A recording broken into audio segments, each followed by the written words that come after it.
جی بسم اللہ الرحمن الرحیم، السلام علیکم ورحمۃ اللہ وبرکاتہ۔ میرا نام ہے ڈاکٹر محمد مزمل حسن، ایک نئے سیشن کے ساتھ آپ کی خدمت میں حاضر ہیں۔ جی آج 3 ربیع الاول ہے اور انشاءاللہ جو ہم نے بات کی تھی کہ 12 ربیع الاول تک انشاءاللہ ہم آپ صلی اللہ علیہ وسلم کی زندگی کے کچھ واقعات آپ کے ساتھ شیئر کریں گے، تو آج ہم حضرت محمد صلی اللہ علیہ وسلم کے زندگی کے کچھ معجزات آپ کے سامنے رکھیں گے۔ کچھ آپ نے سنے ہوں گے، کچھ ایسے جو ہم آپ سے آج نئے آپ کو بیان کریں گے۔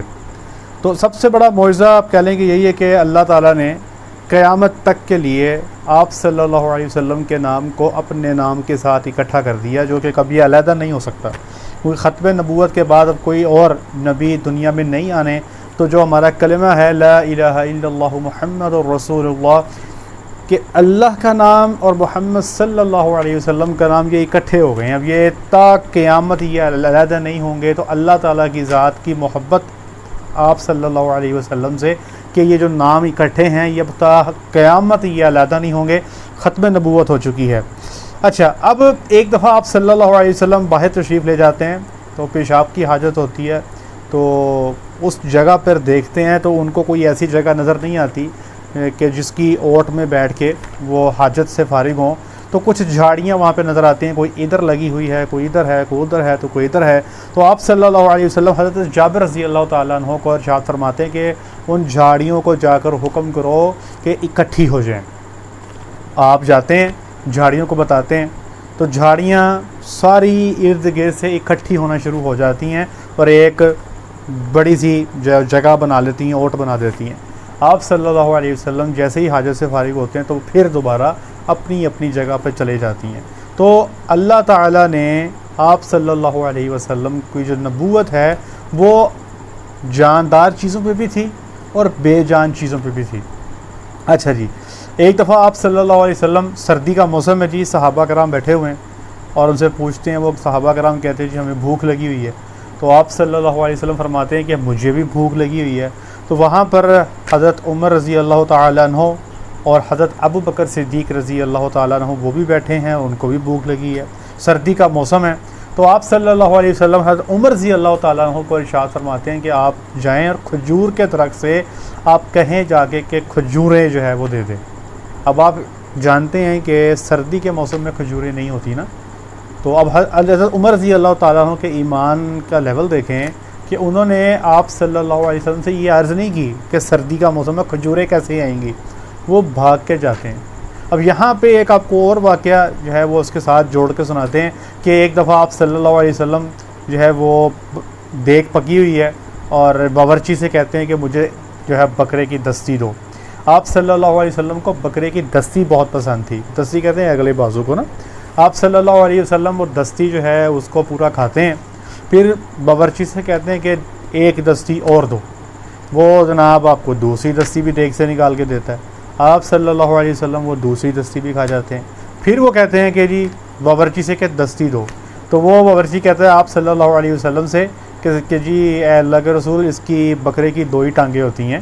تو آپ صلی اللہ علیہ وسلم فرماتے ہیں کہ اگر تو یہ سوال نہ کرتا تو اللہ کی ذات نے اس دیگ سے مجھے مزید جو ہے وہ دستیاں عطا کر دینی تھی۔ تو یہی معاملات جوڑیں حضرت عمر رضی اللہ تعالیٰ عنہ، جب ان کو آپ صلی اللہ علیہ وسلم نے ارشاد فرمایا کہ آپ جائیں اور کھجور کے درخت سے یہ بات کریں کہ ہمیں جو ہے کھجوریں دے، آپ جاتے ہیں اور جا کے اللہ کے نبی کا پیغام سناتے ہیں، تو وہ جو کھجور ہے اس سے جناب کھجوریں گرنا شروع ہو جاتی ہیں۔ وہ ایک پوری پنڈ باندھتے ہیں کھجوروں کی، آپ صلی اللہ علیہ وسلم بھی کھاتے ہیں، صحابہ کرام بھی کھاتے ہیں، جو باقی کھجوریں آپ صلی اللہ علیہ وسلم ارشاد فرماتے ہیں کہ ان کے گھر میں لے جائیں، حضرت فاطمہ رضی اللہ تعالیٰ عنہ ان کے بچے آپ صلی اللہ علیہ وسلم کی جو اولاد ہے ان کو بھی جا کے کھلایا جائے۔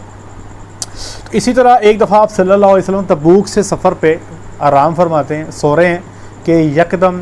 کنارے سے ایک درخت جو ہے وہ رینگتا ہوا آپ صلی اللہ علیہ وسلم کے پاس آتا ہے، جھکتا ہے، کچھ دیر دیکھتا ہے اور واپس اپنی جگہ پہ چلے جاتا ہے۔ یہ ماجرا دیکھ رہے ہیں حضرت انس رضی اللہ تعالیٰ عنہ، تو جیسے ہی آپ صلی اللہ علیہ وسلم بیدار ہوتے ہیں تو وہ پورا ماجرا بیان کرتے ہیں کہ یہ عجیب معاملہ دیکھا ہے کہ درخت جو ہے وہاں سے اپنی جگہ سے اکھڑ کے آتا ہے، رینگ کے آپ کے پاس پہنچتا ہے، آپ کو دیکھتا ہے اور پھر واپس چلے جاتا ہے۔ تو آپ صلی اللہ علیہ وسلم اس درخت کی طرف دیکھتے ہیں اور پھر فرماتے ہیں کہ یہ درخت جو ہے یہ مجھے دیکھنا چاہ رہا تھا، تو میں چونکہ اس کی رینج میں نہیں تھا تو اس نے اللہ تعالیٰ سے دعا کی کہ میں آپ کے آخری نبی کی زیارت کرنا چاہتا ہوں، تو اللہ نے اس کو اجازت دی، اور پھر یہ آپ صلی اللہ علیہ وسلم کے پاس آیا اور اللہ کے نبی کی زیارت کی اور واپس چلا گیا۔ تو جاندار چیزیں اور بے جان چیزیں یہ سب اللہ کے آخری نبی کی نبوت کو مانتی ہیں۔ تو یہ صرف ایسا نہ سمجھیں کہ یہ صرف ہمارا ہی یقین ہے، یہ جتنے جن پرند آپ کے یہ پودے بے جان چیزیں جتنی بھی ہیں یہ سب اللہ کے نبی کی جو ہے نبوت پہ پورا یقین رکھتی ہیں۔ اچھا، اس کے ساتھ آپ صلی اللہ علیہ وسلم کی ایک ایک زندگی کے لمحے کو اللہ تعالیٰ نے محفوظ بنا دیا۔ آپ کو سیرت نبوی پہ کتابیں ملیں گی اور آپ صلی اللہ علیہ وسلم کا ہر چھوٹے سے چھوٹا اور بڑے سے بڑا عمل آپ کو مل جائے گا۔ اللہ نے محفوظ کر دیا، یقین کریں محفوظ کر دیا۔ یہاں تک پتہ ہے کہ اونٹنیاں کون سی تھیں، بکرے کون سے تھے، گدھے کون سے تھے، گھوڑے کون سے تھے۔ آپ صلی اللہ علیہ وسلم کے انتقال پہ ان کی اونٹنی جو ہے وہ روتی رہی اور اس نے کھانا پینا چھوڑ دیا اور نہیں کھایا اس نے یہاں تک کہ اس کا انتقال ہو گیا۔ یہ محبت کی انتہا تھی۔ آپ صلی اللہ علیہ وسلم کے پاس 2 خچر، جن کا ایک کا نام دلدل تھا، گھوڑے بھی تھے آپ صلی اللہ علیہ وسلم کے پاس جس میں کچھ نام لکھے ہوئے، مرتجل، مرتجز، ورد، سکب، صبحہ، یہ ان کے نام تھے۔ 9 بکریاں تھیں جی، جس میں اجوا، برکا، سقیا، ان کے نام سب موجود ہیں، اور ایک بکرا تھا جس کا نام تھا یمن۔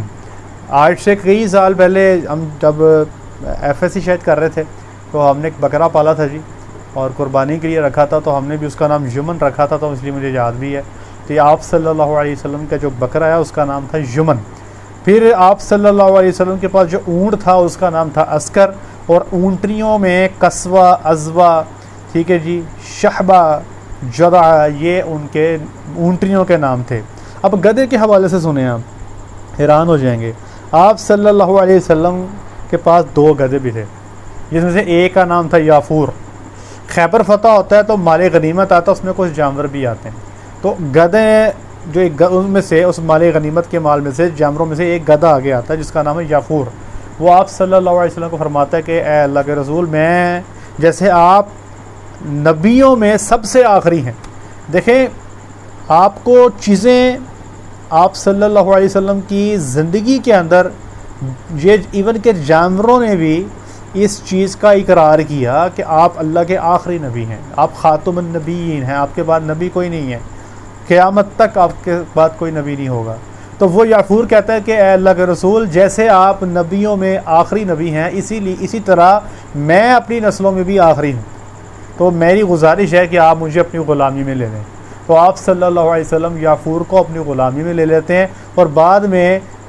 آپ صلی اللہ علیہ وسلم جب کسی کو بلانا ہوتا تھا تو یافور کو اس کا نام بتا کے بھیج دیتے تھے، تو یافور جو ہے اسی صحابی کے پاس جا کے اس کے دروازے پہ ٹکرے مارتا تھا، تو جب بندے باہر آتے تھے، صحابہ کرام باہر آتے تھے، تو یافور کو دیکھ کے سمجھ جاتے تھے کہ اللہ کے نبی کا پیغام آیا ہے۔ آپ صلی اللہ علیہ وسلم کے انتقال کے بعد یہ بھی روتا تھا، چیختے مارتا تھا، اور حتیٰ کہ اس نے کنویں میں چھلانگ لگا کر اپنی جان دے دی، کیونکہ اس سے یہ صدمہ جو تھا آپ صلی اللہ علیہ وسلم کی وفات کا برداشت ہی نہیں ہوا۔ تو یہ معجزات جو ہیں یہ تو بہت سارے ہیں، اس پہ تو میرا خیال ہے کہ زندگی گزر جائے گی اس کو ایکسپلین کرتے کو۔ تو قصہ مختصر جو ہے ایٹ دی اینڈ بات یہاں ختم ہوتی ہے کہ اللہ تعالیٰ کی ذات نے آپ صلی اللہ علیہ وسلم، یہ کائنات ساری جو ہے انہی کے لیے بنائی گئی، ٹھیک ہے جی۔ ہمیں چاہیے کہ ربیع الاول کے مہینے میں تھوڑا سا ہمارا ایمان جاگتا ہے، جیسے میرا تھوڑا سا جاگا ہوا، میں نے یہ آپ تک یہ باتیں پہنچانی شروع کی ہیں۔ ہمیں چاہیے ہم ایک عزم کریں کہ سال کے 12 مہینے میں ہم ایسے ہی آپ صلی اللہ علیہ وسلم کی شریعت پر، جو ان کے بتائے طریقے پر عمل کریں، زندگی جی انشاءاللہ آسان ہو جائے گی۔ ایک دفعہ سیرت النبی کا مطالعہ کریں، اس پہ عمل پیرا ہو گئے تو یقین کریں دنیا بھی آسان ہے اور آخرت بھی آسان ہے۔ ابھی کتنی پریشانیوں میں ہم لوگ مبتلا رہتے ہیں، یقین کریں ایسی پریشانیاں رہتے ہیں کہ میں کہتا ہوں کہ ہم اپنی زندگی ڈپریشن میں گزار دیتے ہیں، کاروباری مسائل میں گزار دیتے ہیں، ہمارے اندر ایک کنٹینٹمنٹ نہیں ہے، اطمینان نہیں ہے۔ اللہ کی قسم جو رات کو سکون سے سوتا ہے نا، وہ بڑی نعمت ہے اس کے پاس اللہ کی۔ مجھے بعض لوگ کہتے ہیں کہ یار ڈاکٹر صاحب یہ کروڑ روپیہ لے لیں، 2 کروڑ لے لیں، 5 کروڑ لے لیں، آپ کاروبار کریں، آپ ایسے کریں، آپ ویسے کریں، ہم آپ سے بعد میں پیسے واپس لے لیں گے، ادھار لے لیں آپ۔ تو میں ان سے کہتا ہوں کہ بھائی میں رات کو سکون سے سونا چاہتا ہوں، یہ پیسہ تو دیکھے جی میں نے چھوڑ ہی جانا ہے یہاں پہ، قبر میں تھوڑی لے کے جانا ہے. تو یہ کپڑے یہ کچھ ہی ہے بس، یا جو کھا لیا آپ کے حصے میں وہی کچھ آنا جو آپ نے اللہ کے راستے میں دے دیا، یا جو آپ نے صدقہ جاریہ کرنا ہے، یہ آپ کے کام آنا ہے. باقی جتنی دولت بھی ہے ساری ادھر ہی رہ جانی ہے. تو زندگی میں آرام سکون چاہتے ہیں